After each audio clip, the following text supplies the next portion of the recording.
Hey guys, Mike Toy, Bonsai Boise. So today I'm going to do a quick video on this green ash tree. I don't think I've done a real in-depth video on this before. It's the first one I've done. I've had it for about 7 or 8 years, something like that. But the reason I'm doing a video on it today, a couple of reasons. One, to introduce it, and two, because it has some kind of weird sickness that a couple of my maples got. And I've done some videos recently and last summer on this weird sickness. So in a nutshell, what it is I use this stuff called Z1 from a store around here. And for whatever the reason I used Z1 was to kill aphids. And it was supposed to be safe, and specifically safe for trees. So I used it, and what happened is almost all the leaves fell off on the trees that I used it on. And then when they did grow back, they grew back in these weird, kind of deformed, misshaped little alien hand type leaves. So I'll post a link to the silver maples that I did a video on recently where I explained more of that. Post that link right there. But I'm going to do the same thing here that I did to the other one, which is a partial defoliation. I've noticed the green ashes don't respond quite as well as maples do to pruning and defoliation, so I'm going to try to be selective about it. But I'll talk more about what I'm going to do, how I'm going to go about it, and what the end goal is with it. So follow me, let's dive in.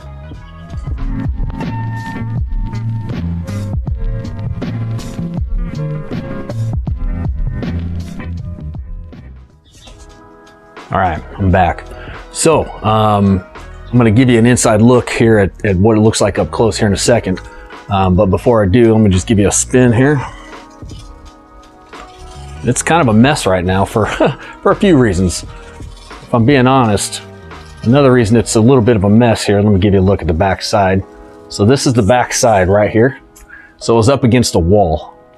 So it's the sun being that direction, it's up against the wall here. So it's all kind of growing that way, as you can tell. So it's not all due to the stuff I sprayed on it last year. Yeah. But it's also a mess because it just, is a mess. So now back to the stuff that I sprayed. Here's what I'm seeing, and here's what I'm sort of experiencing and putting the pieces together as to what happened. So for whatever reason, when I sprayed these trees with that Z1, like I said, the leaves, most of them turned yellow, shriveled up, fell off, and died. I thought I killed them all. I was freaking out. But most of them bounced back. A couple of them didn't. The hibiscus trees did not. Most of the maples did, and the green ash did, and a couple others. But when they grew back with these deformed leaves, and they grew back in a weird way. So instead of the normal way, which is a branch here and a branch there, maybe a couple branches here and there, instead it would grow like 12 branches out of one spot, or it would have just this mass of buds like this right here, where I'm not sure if you can see that well from where you're at, but so it would just have this massive growth in one spot, and it would have that all over. So it's almost like it tried too hard to push out all the growth all at once. It only has so much energy in it. So this is just my theory. But my theory is that it's only got so much energy in it. So when it tries to push out all that growth at once, it doesn't have enough to grow branches and leaves out of all the places that it's trying to grow them. So you've got, 7 or 8 branches trying to grow out of a spot here, there, and there. So since it's short on energy to follow through on all those, they've come through all deformed and weak and sickly looking like this. Another supporting reason why I kind of think that, why I'm leaning that direction, is because on the silver maples, my treatment so far has been to partially defoliate them and mostly just get rid of, these weird, weaker leaves like that, and leave as many healthy ones as I can. And that sort of helped balance it out. So one silver maple I did that on last year, it sort of rectified the problem. And it's growing mostly normal now. This year, it's still growing normal. It did have a couple of these weird little leaves, but mostly normal. That's the other weirdest thing about this, is that this happened last summer of 2019. It's now summer 2020. So whatever effect that spray had on these, it lasted all this time, like through the winter and then spring and summer this year too. So it wasn't just a temporary thing. which I thought was odd, but it is what it is. Now, I will say, full disclosure here, I'm not 100% sure it was that Z1. All I know is that when I used the Z1 on all the trees, all of that happened immediately. So it doesn't take a rocket scientist to put 2 and 2 together, and I don't think it's a huge leap to assume it was the Z1, but I don't know for sure because I've never seen this, never heard of this before, which is why I'm posting all these videos. So hopefully if anybody else out there has experience with this or with Z1, or who knows, maybe I used it wrong. I don't know. I mean, it wasn't like a concentrate, I don't believe. It was just a pre-made bottle. I just sprayed it. So if you have experience with it or have seen something like this on green ash or maple, please chime in, leave me a comment or a message or whatever you want. Let me know what your experience was. If not, then hopefully this helps you if you're experiencing it now. So I'm going to go ahead and give you an inside look here now so you can get a close-up look at the inside.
All right, so that's a look at the inside. So as you can see, this tree is kind of cool. I mean, it's sort of a twin trunk tree that fused together and twisted around.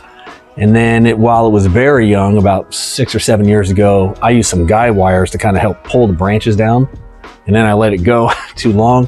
The branches grew up, and I tried more guy wires, and it just sort of ended up like this. So it's kind of unique. It's not a typical bonsai tree. It doesn't, in no way does it follow a typical bonsai structure or form, but I still like it. I like it in spite of all that.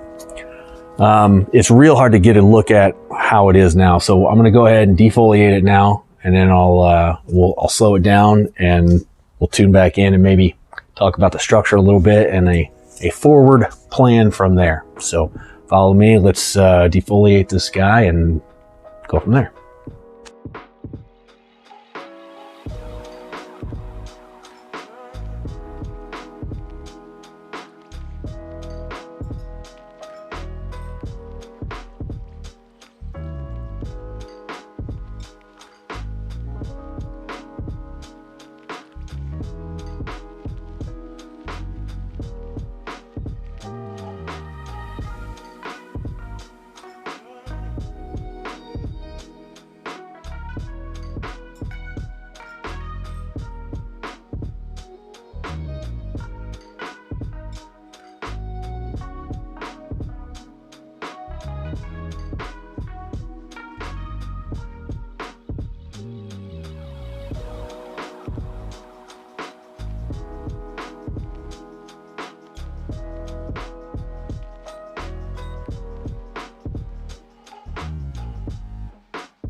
All right, so there it is.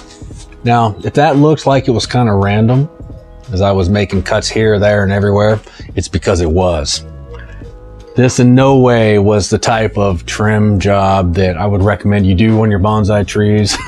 It was not meant to look pretty. I mean, it's breaking every rule of bonsai right now. I mean, I've got branches crossing here and double branches there. And so the point of what I was doing, what I was trying to accomplish, was I was trying to, A, thin out some of the branching, so that the energy that the tree does have can be concentrated into healthy leaves, and B, get, that kind of played into my branch selection. So as I was choosing what to cut and what to save, they weren't all easy decisions, by the way, because like this here, I'll give you an example. It's like this here.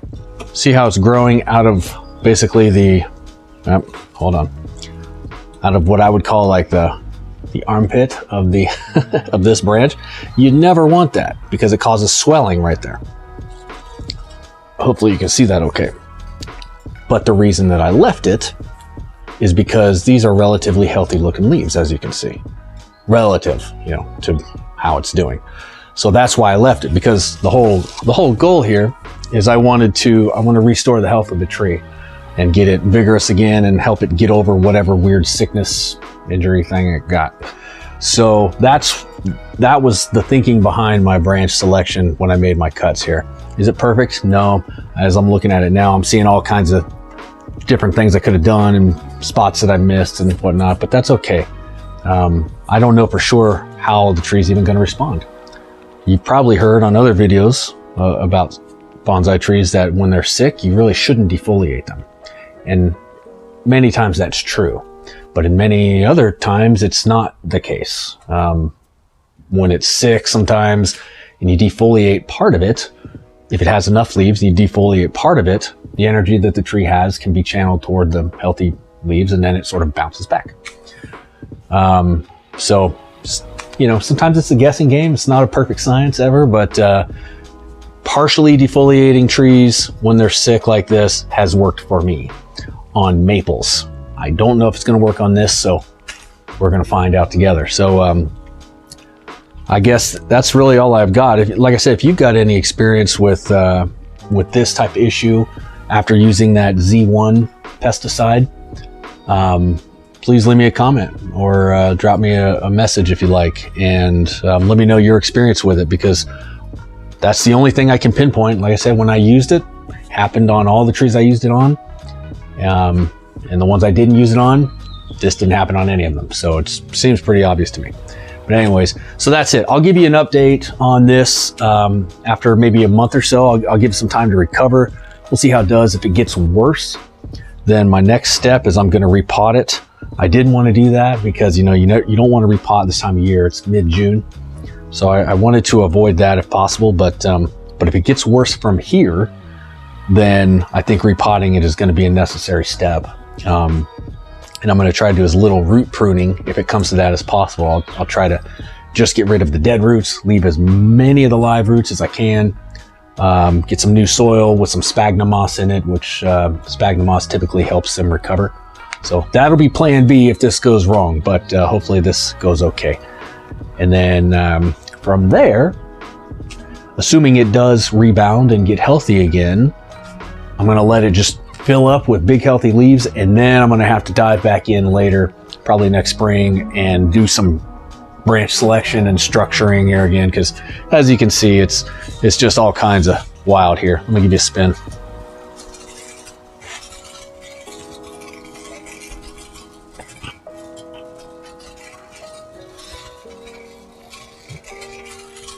So there you go. So yeah, it's all kinds of wild and unruly right now, and that's okay. The goal is to let it get healthy, not to make it look pretty right now. Nobody's pretty when they're sick. So that's the goal. But that's all for today. So thanks everybody for watching. If you haven't subscribed yet, please do subscribe. And if you click the notifications button there next to the subscribe, you can see updates on this and other trees that I've done, and just get updates on different projects that I'm working on. So thanks to everybody else who does subscribe or did subscribe already. I appreciate you. So have a good day, everybody.